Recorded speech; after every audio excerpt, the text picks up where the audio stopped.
Hay una fotografía que guardo sin querer guardar. Aparezco yo, a los 28 años, riendo de esa manera que ya no recuerdo cómo se hace, el tipo de risa que sale del estómago, que no pide permiso, que no revisa primero si es apropiada o demasiado ruidosa, riendo así, con el pelo revuelto y los ojos cerrados, como alguien que todavía no sabe lo que le espera. La primera vez que volví a ver esa foto después de todo, no sentí nostalgia, sentí algo más parecido al duelo, como cuando ves a alguien en un aeropuerto y sabes que no van a volver, y el momento ya terminó antes de que pudieras decirle algo importante. Esa mujer de la fotografía ya no existe, y la persona que la borró juró, antes de hacerlo, que me amaba. Era un martes sin nada especial cuando fui al depósito, uno de esos días grises que no marcan nada en el calendario,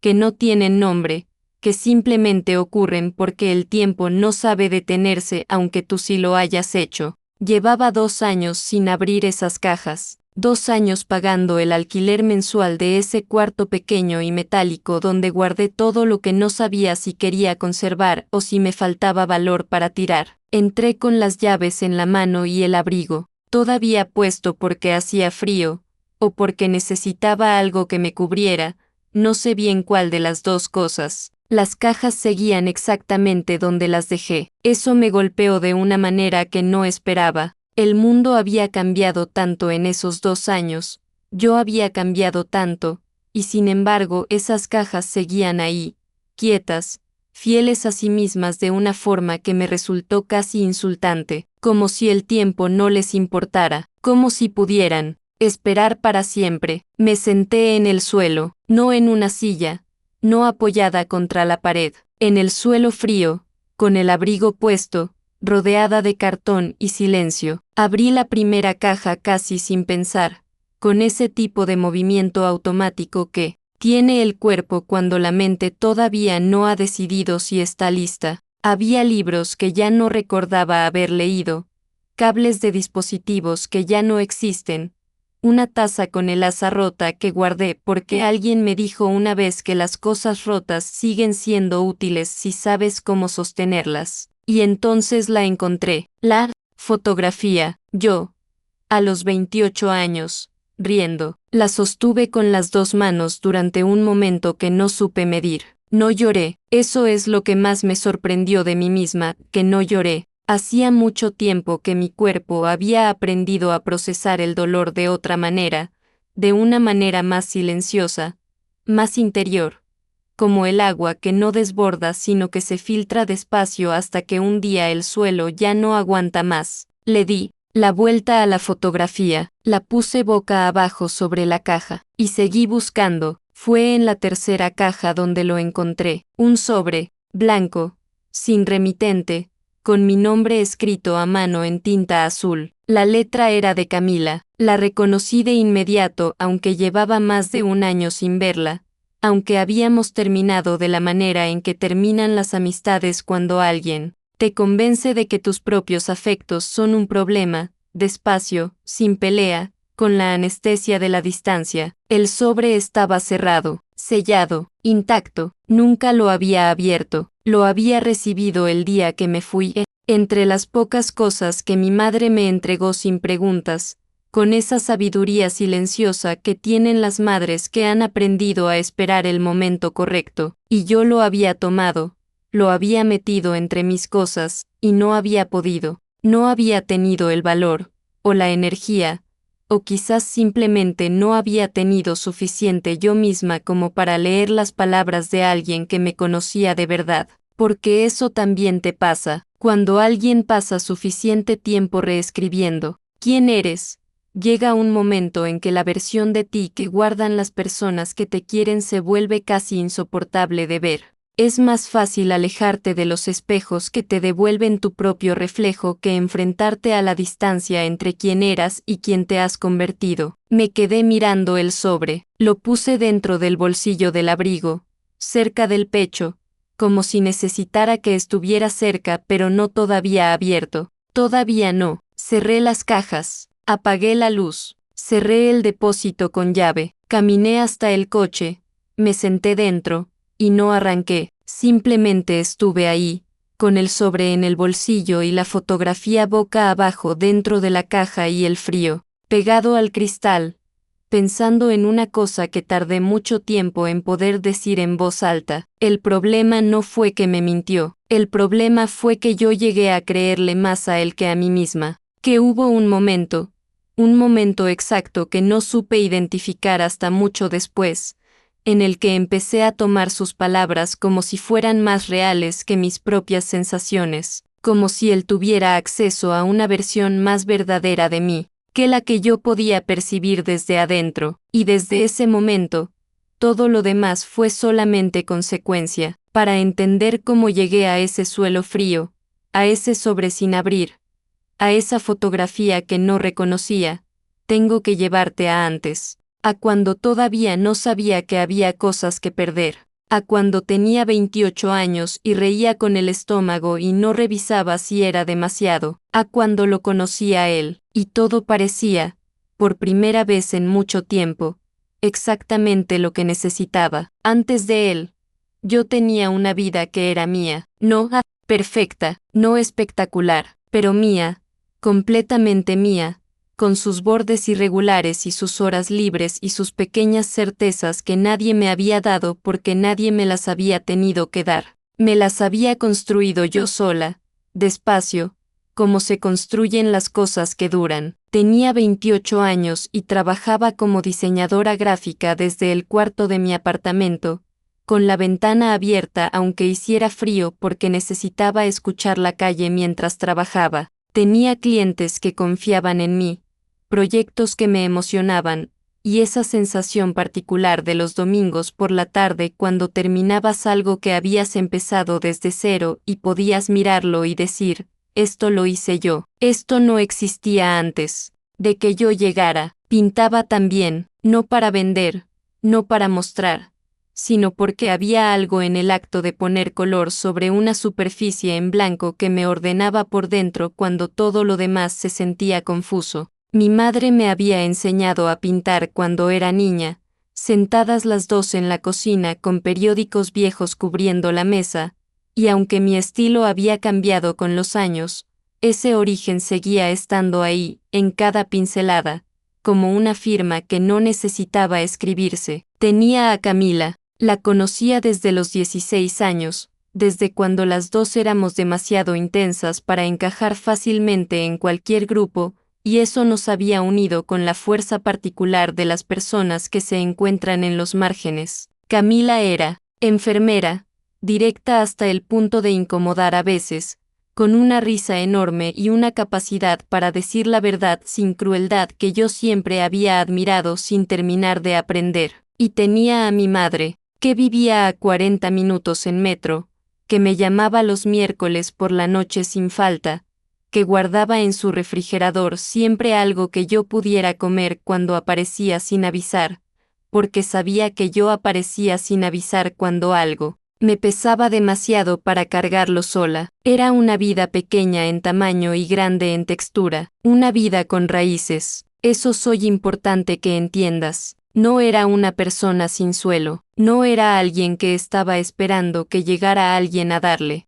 dirección. Tenía mi propio norte. Lo que pasó después no ocurrió porque yo estuviera rota de antemano, ocurrió porque él era muy bueno en lo que hacía. Lo conocí en la reunión de cumpleaños de una amiga común, una noche de octubre donde el apartamento estaba demasiado lleno y la música demasiado alta y yo llevaba ya una hora pensando en irme cuando alguien me lo presentó casi de pasada, sin ceremonia, como se presentan las cosas que van a cambiarlo todo. Se llamaba Marcos, tenía 38 años, 10 más que yo, había estudiado arquitectura, aunque en ese momento trabajaba como consultor en proyectos de desarrollo urbano. Era de esas personas que ocupan el espacio de una manera particular, no por volumen sino por presencia, como si supieran exactamente cuánto lugar les corresponde y no necesitaran más. No fue el aspecto, no fue una cosa superficial ni inmediata, Fue la manera en que me escuchó. Eso fue todo. Eso fue lo primero. Yo estaba hablando de un proyecto en el que llevaba semanas trabajando, algo relacionado con identidad visual para una organización cultural pequeña, y en algún punto de la conversación me di cuenta de que él estaba escuchando de verdad, no esperando su turno para hablar, no mirando por encima de mi hombro para ver si había alguien más interesante en la sala, escuchando con esa calidad de atención que se siente en el cuerpo, que te hace sentir que lo que dices tiene peso, que existe, que importa. Y cuando terminé, no dijo lo que dice la mayoría, dijo: ¿y eso qué te genera a ti personalmente? No el proyecto, sino hacerlo. ¿Qué te produce por dentro trabajar en algo así? Nadie me había preguntado eso antes, o si lo habían hecho, no lo recordaba de esa manera. Le respondí durante 20 minutos. Él no interrumpió una sola vez. Nos vimos 3 veces más antes de que ninguno de los dos nombrara lo que estaba ocurriendo, una vez para tomar café, una vez en una exposición a la que los dos habíamos ido por separado y nos encontramos por casualidad, y una vez más en ese mismo apartamento de la amiga común, en otra reunión, donde pasamos casi toda la noche, hablando en el balcón mientras adentro la fiesta seguía sin nosotros. En esa tercera conversación dijo algo que me quedó grabado de una manera que entonces interpreté como conexión y que hoy entiendo de otra forma. Me dijo: tú piensas demasiado, para la mayoría de la gente, y eso no es un defecto, es que no has encontrado a alguien que pueda seguirte el ritmo. Lo dijo con calma, sin énfasis exagerado, como si fuera una observación simple, casi clínica, sobre algo que él había notado con naturalidad.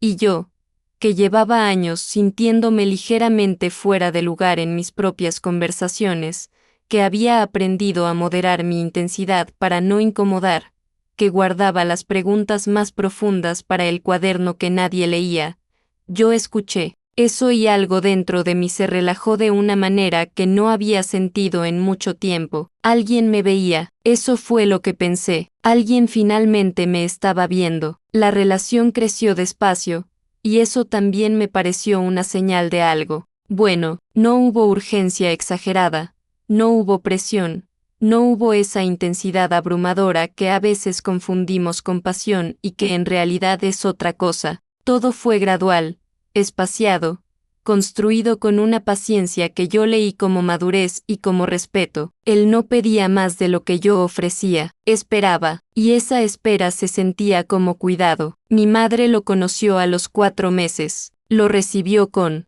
esa cortesía cálida que ella tiene para las primeras veces, sin juicios todavía, observando con esos ojos suyos que siempre ven más de lo que dicen. Cuando Marcos se fue esa tarde, ella me dijo que era tranquilo, no dijo que le gustaba, dijo que era tranquilo. En ese momento no noté la diferencia. Camila fue más directa, como siempre. Una tarde, tomando café en su cocina, me dijo que había algo que no terminaba de ubicar en él. No lo llamó intuición, porque Camila no usa esa palabra, lo llamó datos insuficientes. Dijo que necesitaba más información antes de opinar, y luego, casi de inmediato, se corrigió a sí misma. Dijo que quizás era ella, que quizás estaba siendo demasiado analítica con algo que simplemente era bueno, que yo me veía bien, y eso era lo que importaba. Se corrigió sola, yo lo dejé pasar. Eso también es algo que hoy entiendo de manera diferente. A los 8 meses nos fuimos a vivir juntos. Fue una decisión que tomamos con calma, sin drama,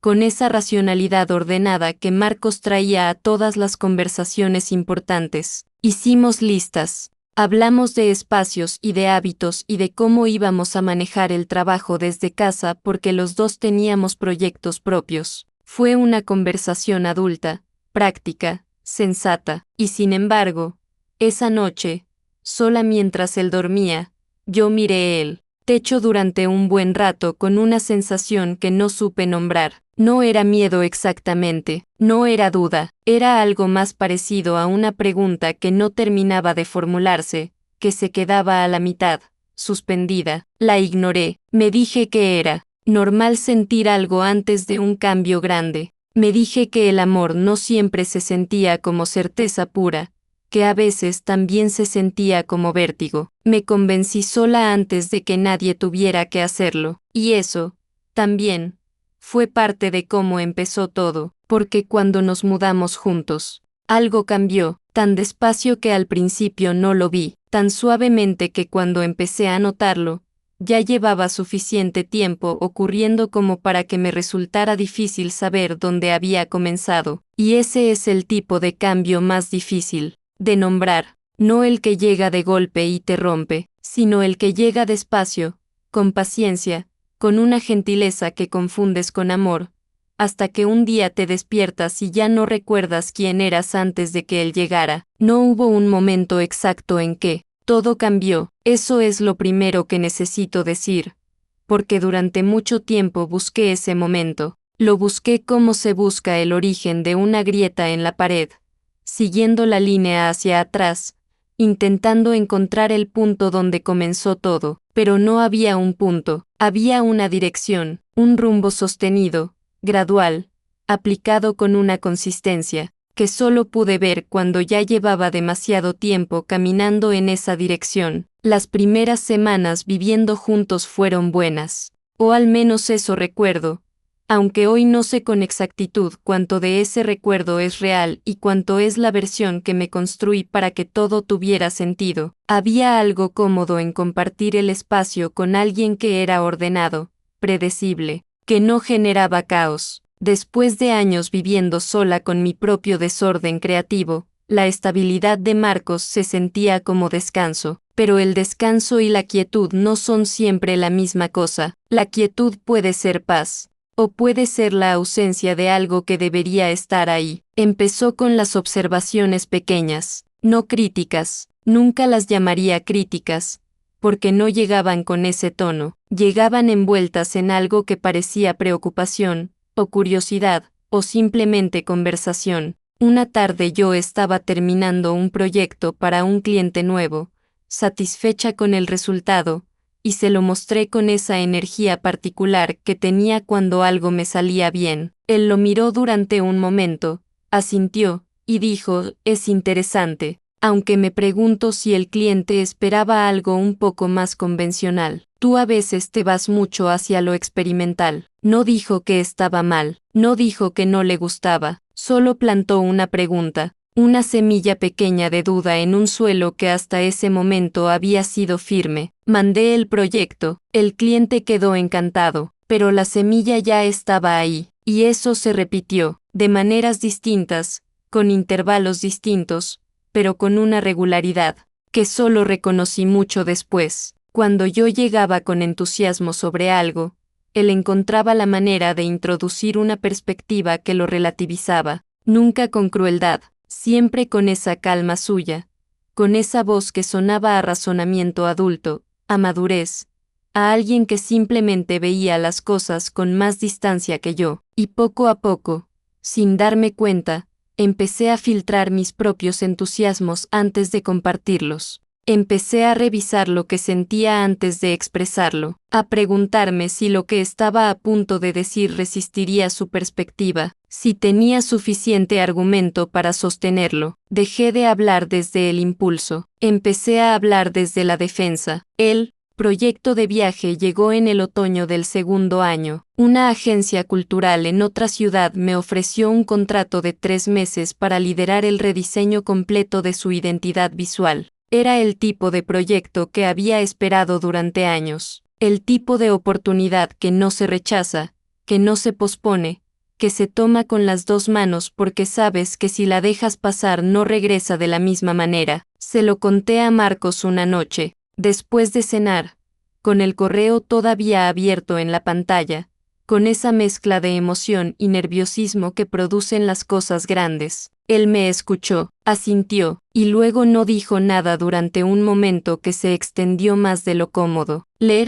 pregunté qué pensaba. Dijo que era una oportunidad interesante, que si yo quería hacerlo, debía hacerlo, que él no iba a ser quien me detuviera, y luego se levantó, recogió su plato, y pasó el resto de la noche callado, no con el silencio neutral de alguien que está procesando, con ese otro silencio, el que tiene peso, el que llena la habitación de algo que no se nombra pero que se respira. Al día siguiente estaba igual, tranquilo en la superficie, ausente por debajo. Cuando le pregunté si estaba bien, me dijo que sí, que solo estaba cansado. Cuando insistí, me miró con una expresión que mezclaba tristeza con algo parecido a la resignación y dijo, es que, no sé cómo funciono yo sin ti aquí, pero no te preocupes, es mi problema, no el tuyo. No dijo no vayas, no lo necesitaba. 3 días después, escribí a la agencia explicando que no podía aceptar el proyecto en este momento. Les agradecí la consideración, cerré el correo, y no le conté a Marcos que había rechazado la oferta. Simplemente dejé de mencionar el tema, y él tampoco preguntó. Eso también debería haberme dicho algo. Fue alrededor de esa época, cuando empecé a notar la distancia con Camila. No ocurrió con una pelea, no hubo un momento de ruptura claro, simplemente las llamadas se fueron espaciando, y los planes que hacíamos se fueron cancelando, y en algún punto dejamos de intentar coordinar con la misma frecuencia de antes. Marcos nunca me pidió que me alejara de ella, pero cada vez que yo mencionaba a Camila, encontraba la manera de introducir algo, una duda pequeña, una observación que sonaba razonable, que Camila era muy intensa, que a veces las amistades de mucho tiempo se volvían dinámicas difíciles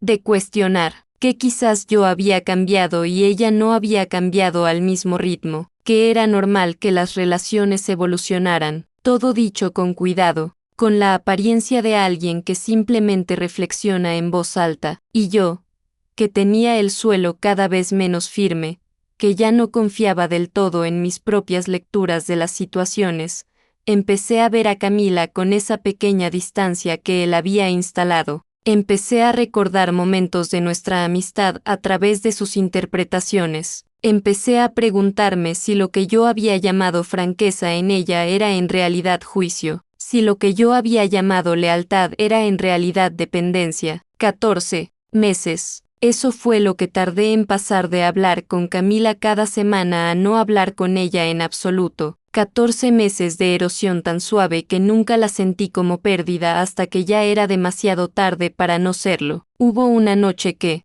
no puedo olvidar, encontré mensajes en su computadora. No los busqué. Estaba buscando un archivo que él me había pedido que descargara mientras él estaba en la ducha, y aparecieron una conversación, nombres que no reconocí, palabras que podían significar muchas cosas dependiendo del contexto, pero que en su conjunto producían una sensación que no necesitaba interpretación. Cuando salió del baño, yo estaba sentada en el sofá con las manos juntas, intentando organizar lo que había visto en algo que pudiera decirse. Se lo dije, y lo que ocurrió a continuación fue algo que tardé meses en entender completamente. No se enojó, no se puso defensivo de la manera en que yo esperaba, se quedó quieto, me miró con una expresión que mezclaba dolor con incredulidad, y empezó a hablar con una calma que resultaba casi desconcertante. Me preguntó si yo de verdad creía que él sería capaz de eso. Me dijo que le dolía profundamente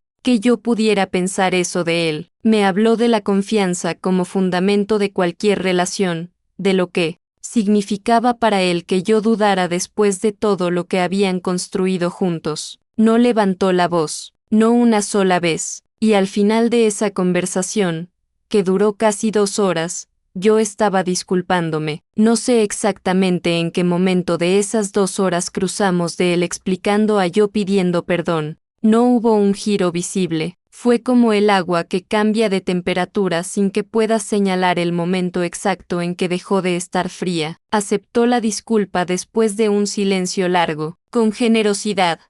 Dijo, ¿por qué me entendía? ¿Por qué sabía que yo a veces me dejaba llevar por la inseguridad? Me fui a dormir esa noche sintiéndome culpable de algo que no había hecho. Mi madre me llamó un miércoles por la noche, como siempre. Hablamos de cosas pequeñas al principio, como hacíamos siempre, y en algún punto de la conversación, En una pausa, ella dijo algo en voz baja, con ese cuidado que tienen las madres cuando saben que están caminando cerca de algo frágil. Dijo, mija, ya no te reconozco cuando hablas. No elaboró, no explicó qué quería decir exactamente, solo lo dijo, y dejó el espacio para que yo respondiera. Yo le dije que estaba bien, que era el trabajo, que había tenido una temporada difícil. Le dije que no se preocupara. Colgué y le conté a Marcos que mi madre estaba siendo un poco difícil últimamente, que a veces se entrometía sin querer, que quizás necesitaba poner un poco más de distancia para que la relación funcionara mejor. Él asintió, me dijo que lo entendía, que era normal que las madres costara trabajo a veces, que yo tenía que proteger mi paz. No recuerdo haber llamado a mi madre el miércoles siguiente, para entonces ya llevaba casi un año sin pintar. No fue una decisión. No me desperté un día y dije que iba a dejar de hacerlo. Simplemente fue dejando de ocurrir. Los materiales seguían en el cuarto que usábamos como estudio, pero el tiempo nunca aparecía o la energía no alcanzaba o había algo más urgente que atender, y Marcos nunca dijo que no pintara, solo que el olor de los acrílicos le daba dolor de cabeza, solo que el estudio quedaba más funcional sin las telas apoyadas contra la pared, solo que quizás era un buen momento para evaluar si la pintura era algo que realmente quería seguir haciendo o si era un hábito de otra época. Solo,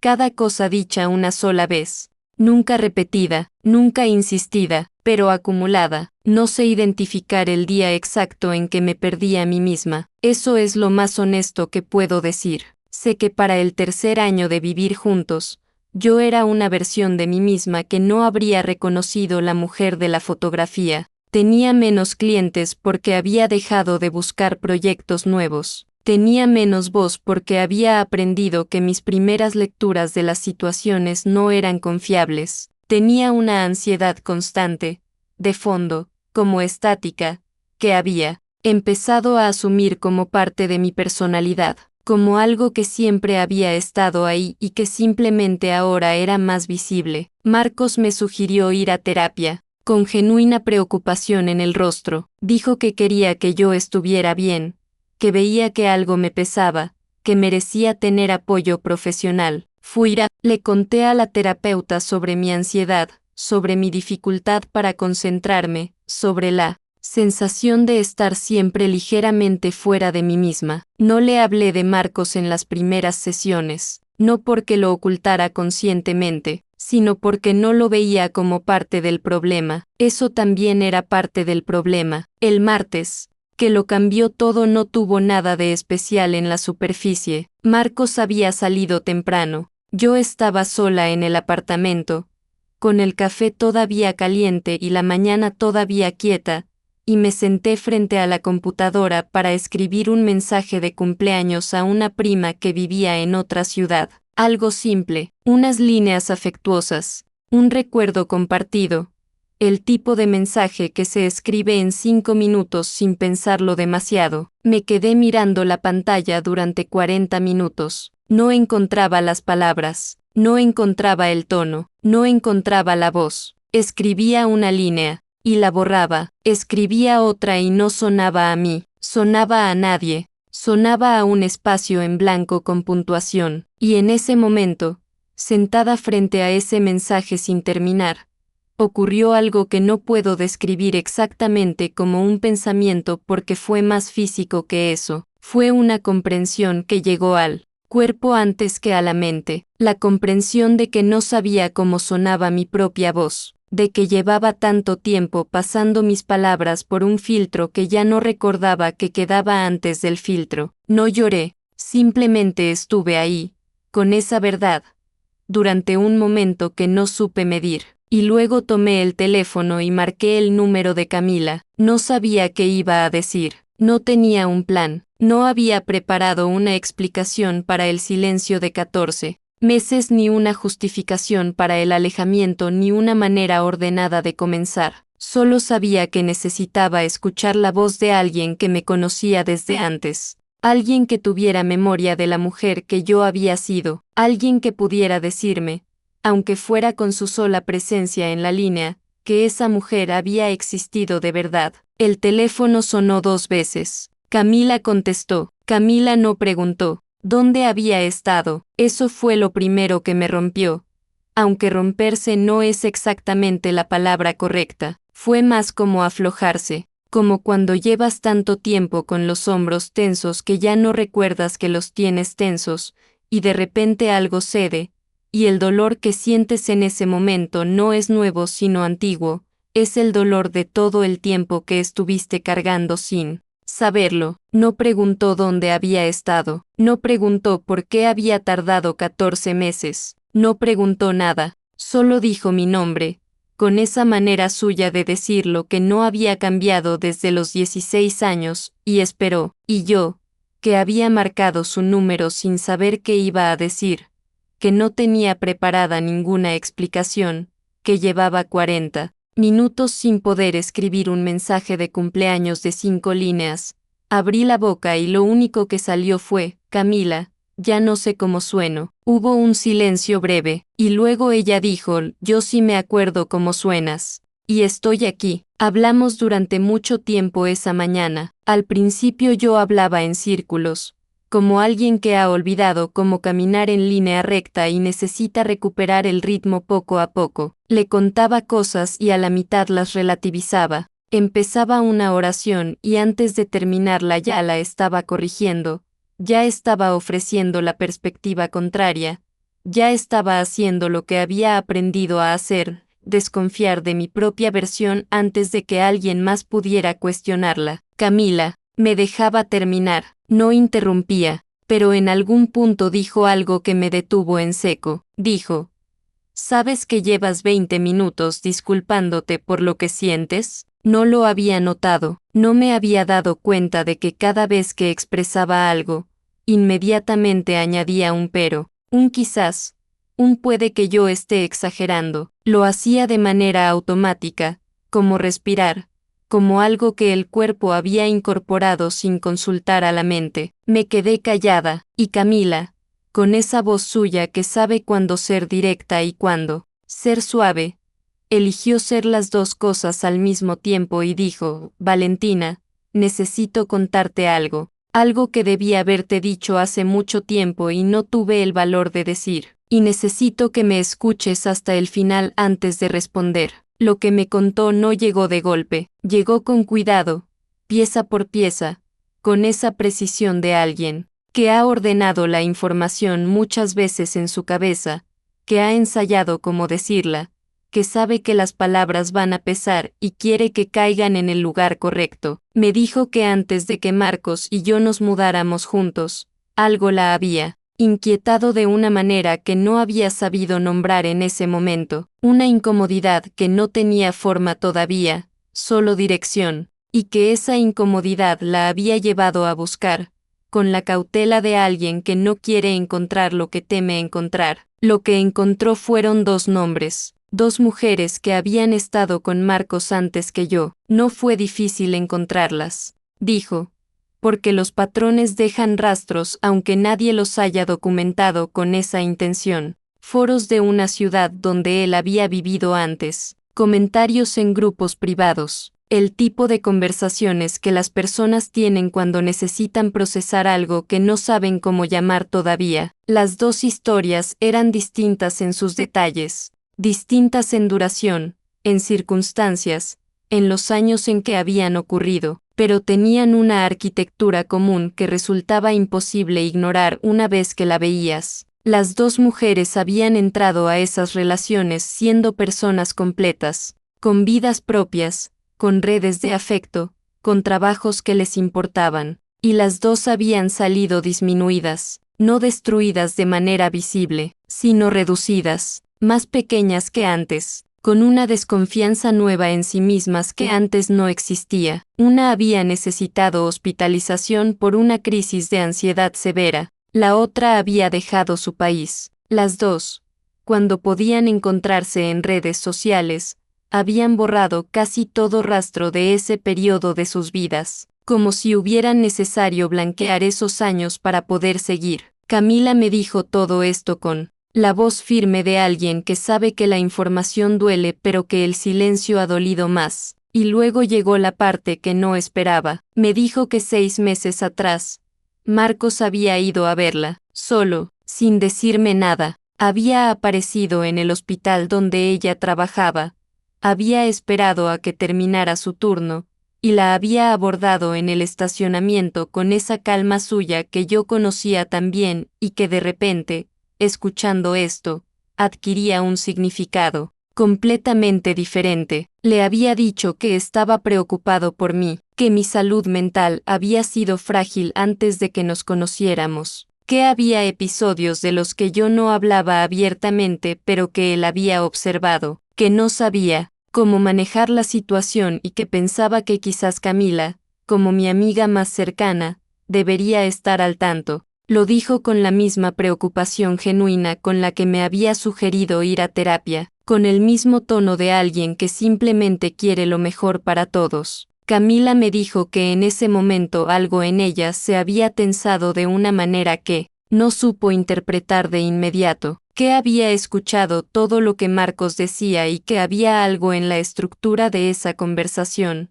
en la manera en que estaba construida, que le resultaba familiar de una forma que no sabía ubicar, y luego, lo ubicó. Era el mismo patrón que había leído en los testimonios de las otras 2 mujeres. No el contenido exacto, sino la lógica, el movimiento, la manera de colocar una narrativa antes de que la otra persona pueda colocar la suya, construir el escenario antes de que empiece la obra. Marcos había ido a verla para asegurarse de que, si yo algún día hablaba, ya hubiera una versión de mí instalada en la mente de mi amiga más cercana. Una versión de mí que era inestable, frágil, poco confiable en sus propias percepciones. Cuando Camila terminó de decirme esto, yo no dije nada durante un tiempo que no supe medir. Me habló entonces del sobre. Dijo que esa misma noche, después de la visita de Marcos, había intentado llamarme 3 veces, que las 3 veces había colgado antes de que respondiera porque no sabía si yo le creería, porque no sabía si el terreno entre nosotras todavía era lo suficientemente firme para sostener lo que necesitaba decirme, porque tenía miedo de que yo lo llevara a él y que eso me pusiera en una situación peor. Entonces había escrito una carta, la había escrito de noche, de un solo impulso, sin borrar nada, con la urgencia de alguien que sabe que si para va a acobardarse. La había sellado y la había enviado a la dirección de mi madre, con una nota pidiéndole que me la entregara cuando creyera que era el momento correcto. Mi madre la había guardado durante semanas, y me la había dado el día que me fui, el día que salí del apartamento de Marcos con 2 maletas y la mirada de alguien que no sabe todavía si está escapando o simplemente moviéndose. Porque a veces cuando has vivido tanto tiempo dentro de algo no sabes reconocer el afuera hasta que llevas un rato respirando ese aire diferente. El sobre que llevaba 2 años en una caja de un depósito, el sobre que había metido en el bolsillo del abrigo esa mañana sin abrirlo todavía, lo saqué mientras Camila seguía en la línea. No me dijo que lo abriera, no me presionó, solo estaba ahí, al otro lado del teléfono, respirando, presente, como había estado siempre antes de que yo aprendiera a no verlo. Rompí el sobre con cuidado, como si la carta pudiera romperse también si no tenía cuidado. Desdoblé las hojas. La letra de Camila llenaba 2 páginas, apretada, sin márgenes generosos, como si hubiera necesitado decir mucho y el papel no fuera suficiente. Leí en silencio. Había párrafos sobre nuestra amistad, sobre lo que ella había observado en mí durante los años anteriores, sobre momentos específicos en que había querido decir algo y no había encontrado la manera. Había párrafos sobre lo que había encontrado, sobre las otras mujeres, sobre el patrón, y al final, en las últimas líneas, con una simplicidad que fue la que más me golpeó, había escrito esto, no estás loca, nunca lo estuviste. Él necesitaba que lo creyeras para poder quedarse. 8 palabras, 9 si cuentas el nunca por separado. Leí esa línea 3 veces. 4. Las suficientes para que dejara de ser solo texto y se convirtiera en algo que el cuerpo recibía de otra manera. Y entonces algo ocurrió que no supe anticipar. No fue alivio, no inmediatamente. Lo que llegó, primero fue algo más parecido al vértigo, porque cuando alguien te devuelve la verdad que te han robado, el primer efecto no es la liberación sino el tamaño del hueco. Te das cuenta de cuánto espacio ocupaba la mentira, de cuántas decisiones habías tomado desde ella, de cuántas versiones de ti misma habías descartado porque no encajaban en la narrativa que él había construido. Pensé en el proyecto que había rechazado, en los miércoles sin llamar a mi madre, en los 14 meses sin hablar con Camila, en la última vez que había pintado, en las noches que me había dormido sintiéndome culpable sin saber exactamente de qué. Pensé en la noche de los mensajes, en cómo había terminado disculpándome,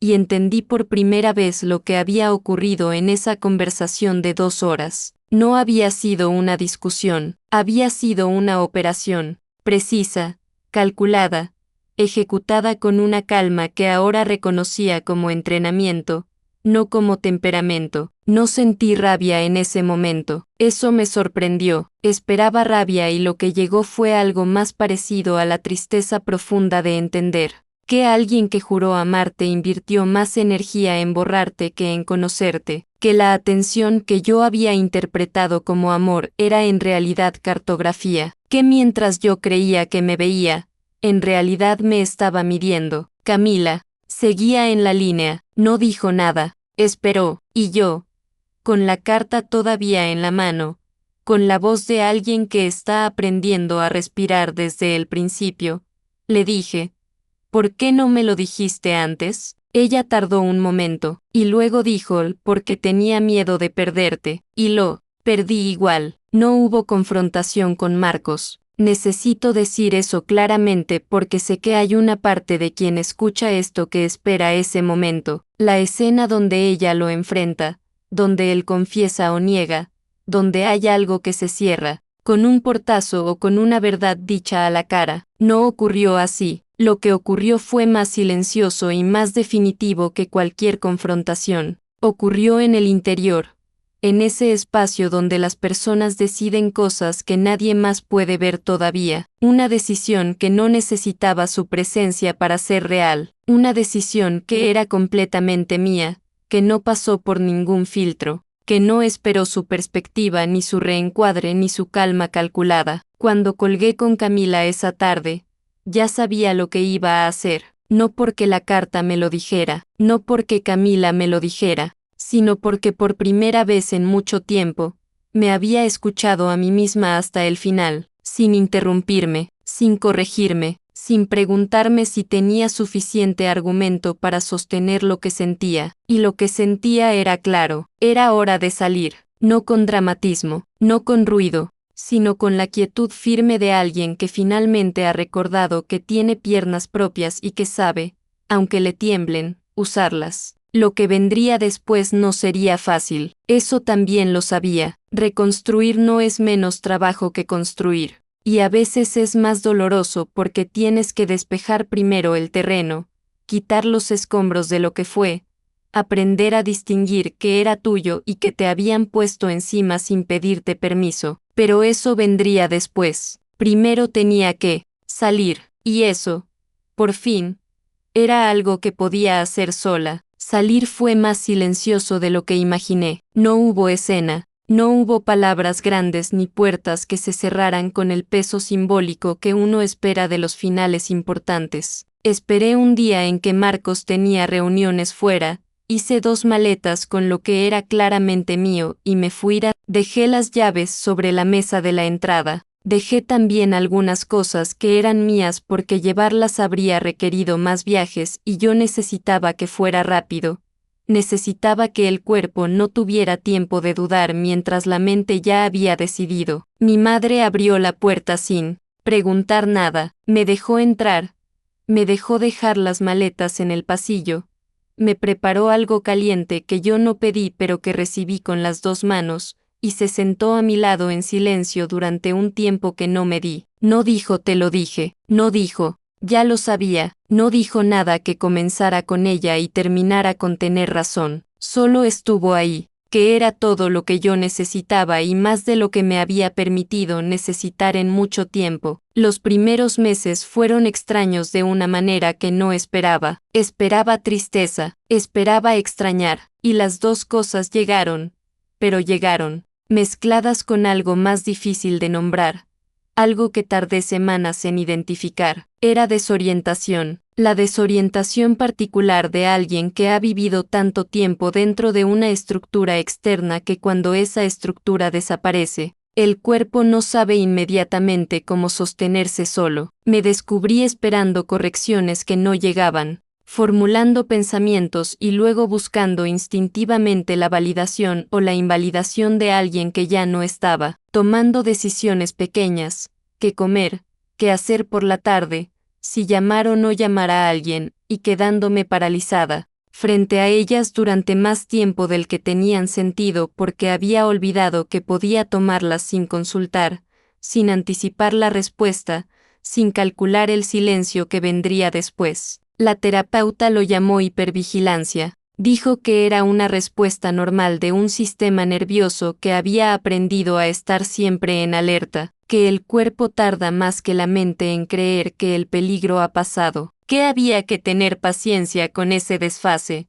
no forzarlo, no apresurarlo. Yo escuchaba y entendía con la cabeza, pero el cuerpo tardó mucho más. Hubo noches en que lo extrañé. Necesito decir eso también porque sería deshonesto no decirlo, porque una de las cosas más confusas de salir de algo así es que el daño y el afecto no son compartimentos separados, coexisten, y a veces, en las noches más largas, lo que extrañas no es la persona que te hizo daño sino la persona que creíste que era al principio, la voz que te escuchaba en el balcón de una fiesta, la presencia que te hacía sentir vista cuando más necesitabas ser vista. Extrañas una ilusión, y eso no lo hace menos real como pérdida, solo lo hace más complicado de procesar, porque no puedes llorar limpiamente algo que tenía tantas capas de falsedad. El duelo se enreda con la rabia, y la rabia se enreda con la vergüenza, y la vergüenza se asienta en el lugar equivocado. ¿Qué es adentro tuyo en lugar de afuera? Mi terapeuta me dijo algo en esa época que me quedó mucho tiempo dando vueltas. Me dijo que la vergüenza es la emoción que más eficazmente silencia a las personas que han sido lastimadas, que mientras una persona sienta vergüenza por lo que le ocurrió, seguirá protegiéndolo a él sin querer, porque hablar requiere quitarse la vergüenza primero, y quitarse la vergüenza requiere entender que lo que pasó no fue tu falla sino tu circunstancia. Tardé casi un año en creerlo de verdad, no solo en entenderlo con la cabeza, sino en sentirlo como verdad en el cuerpo. Camila y yo nos volvimos a ver 3 semanas después de esa llamada. Nos encontramos en una cafetería a mitad de camino entre su trabajo y el apartamento de mi madre donde yo estaba viviendo temporalmente. Llegué antes que ella, me senté en una mesa junto a la ventana y estuve mirando la calle durante 10 minutos con esa mezcla de anticipación y nerviosismo que tienen los reencuentros cuando el tiempo ha sido largo y lo que ocurrió en el medio tiene peso. Cuando entró y me vio, no hubo ceremonia, se acercó, se sentó y dijo, pedí un café con leche. ¿Tú qué quieres? Como si el tiempo no hubiera pasado. O más exactamente, como si hubiera pasado pero no fuera necesario hacer un ritual de él, porque lo importante no era el tiempo transcurrido sino que las dos seguíamos estando. No resolvimos nada en esa primera conversación, no hablamos de Marcos, no analizamos lo ocurrido, no cerramos heridas con palabras ordenadas, hablamos de su trabajo, de mi madre, de una película que ninguna de las dos había visto, pero que las dos teníamos ganas de ver.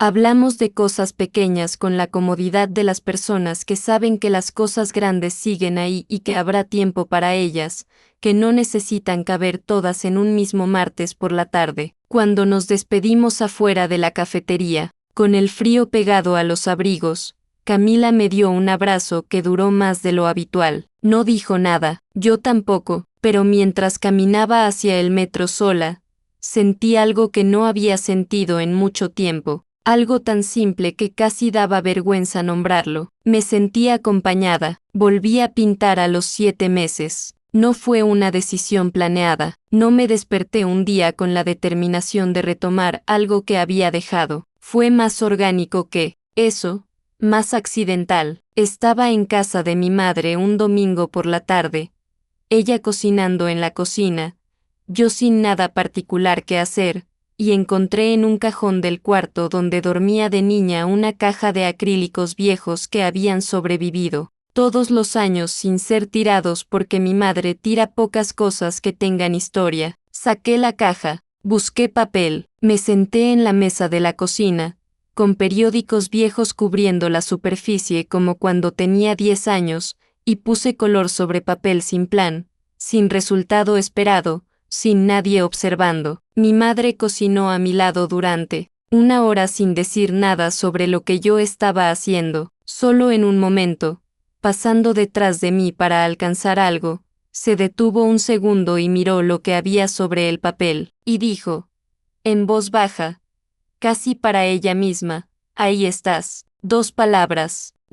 Tuvieron que salir las lágrimas, las primeras que derramaba desde hacía semanas, desde que el cuerpo había decidido que el llanto era un lujo que no podía permitirse. Lloré sin ruido, con la cabeza inclinada sobre el papel manchado de pintura, mientras mi madre seguía cocinando porque entendió que no necesitaba que se detuviera, que a veces el mejor acompañamiento es ese, el que sigue moviéndose a tu lado sin hacer del momento algo más grande de lo que necesita ser. Lo que construí después no fue la misma vida de antes. Necesito decir eso con claridad porque sería tentador terminar esta historia diciendo que lo recuperé todo, que volví a ser la mujer de la fotografía, que el daño fue temporal y la restauración fue completa, pero eso no es lo que ocurrió, y esa versión, aunque más reconfortante, le haría un flaco favor a cualquiera que esté escuchando esto desde adentro de algo parecido. Lo que ocurrió fue diferente, los clientes volvieron despacio, no todos. Algunos ya habían seguido adelante y eso era justo. Encontré proyectos nuevos que me interesaban de maneras distintas a como me habían interesado antes, con una claridad diferente sobre lo que quería y sobre lo que no estaba dispuesta a ceder. Aprendí a tomar decisiones sin esperar que alguien las validara o las cuestionara. Aprendí a confiar en mi primera lectura de las situaciones, no ciegamente, pero sí con el respeto básico que merece la propia percepción. Con mi madre construí algo que no habíamos tenido antes, una conversación más honesta, más de igual a igual, sin los filtros que yo había puesto durante los años con Marcos. Empecé a llamarla los miércoles otra vez, y algunos miércoles me llamaba ella primero. Con Camila la amistad cambió de forma pero no de fondo. Había entre nosotras algo no resuelto, una culpa suya por haber dudado de su propia intuición, una pena mía por el tiempo perdido, y elegimos no resolver eso con una conversación definitiva sino con la acumulación de presencias, con seguir apareciendo, con demostrar, de semana en semana, que seguíamos eligiéndonos. Hubo un día, casi 2 años después de haberme ido, en que escribí sobre lo que había ocurrido, no para él, no como acusación, no con nombres ni con el propósito de construir un caso que alguien juzgara. Escribí para las personas que pudieran estar leyendo desde adentro de algo que no saben todavía cómo llamar, para las que buscan el momento exacto en que empezó todo y no pueden encontrarlo porque no hay un momento, hay una dirección, para las que se disculpan por lo que sienten antes de terminar de sentirlo, para las que han olvidado cómo suenan, y no saben si eso es algo que se recupera. Les escribí para decirles que sí, que se recupera, pero que lo que regresa no es exactamente lo mismo que se fue, y que eso no es una pérdida sino una información. la información de que sobreviviste algo que intentó convencerte de que no eras suficiente, y que al otro lado de eso hay una versión de ti que no es la de antes, sino algo más honesto, algo que conoce el suelo porque aprendió a reconocerlo. Cuando lo perdió, volví al depósito una última vez. Saqué la fotografía de la caja, la de los 28 años, riendo con el estómago, sin pedir permiso. La miré durante un buen rato. Seguía sin reconocer a esa mujer completamente. Seguía habiendo distancia entre ella y yo, pero esa distancia ya no se sentía como duelo, se sentía como perspectiva, como el espacio natural que existe entre quien eras y quien has llegado a ser después de que la vida te ha movido de lugar. Me la llevé, la puse sobre el escritorio del apartamento que era completamente mío, en una ciudad que había elegido, yo sola, con una ventana que mantenía abierta aunque hiciera frío porque seguía necesitando escuchar la calle mientras trabajaba. La puse boca arriba, mirando hacia el techo, hacia la luz, y volví a trabajar. Hay una cosa que aprendí de todo esto que no supe aprender de ninguna otra manera, que el amor no ocupa el espacio que tú dejaste vacío. El amor llega al espacio que ya estaba lleno y decide quedarse ahí de todas formas, porque lo que encuentra le parece suficiente, le parece valioso, le parece digno de cuidado. Lo que llega al espacio vacío y dice que lo llena, a veces solo, está aprovechando la oscuridad. No me destruyó porque fuera poderoso, me destruyó porque yo creía que el amor debía doler para ser real, que si no costaba, si no exigía, si no requería que yo me achicara un poco, era porque no era suficientemente profundo. Eso fue lo que él encontró cuando llegó, y eso fue lo primero que usó. Esa creencia fue lo último que me enseñó, y lo único que decidí, conscientemente, no olvidar, porque mientras la recuerde, puedo seguir reconociéndola en el futuro, en mí misma, en las personas que quiero, en las conversaciones que tienen esa arquitectura particular que ahora sé leer. Y puedo elegir diferente. Eso es todo lo que queda al final de una historia así. No la victoria, no la venganza, no la restauración perfecta de lo que se perdió, solo la capacidad de elegir diferente. Y resulta que eso, cuando lo has perdido y lo has recuperado, es más que suficiente.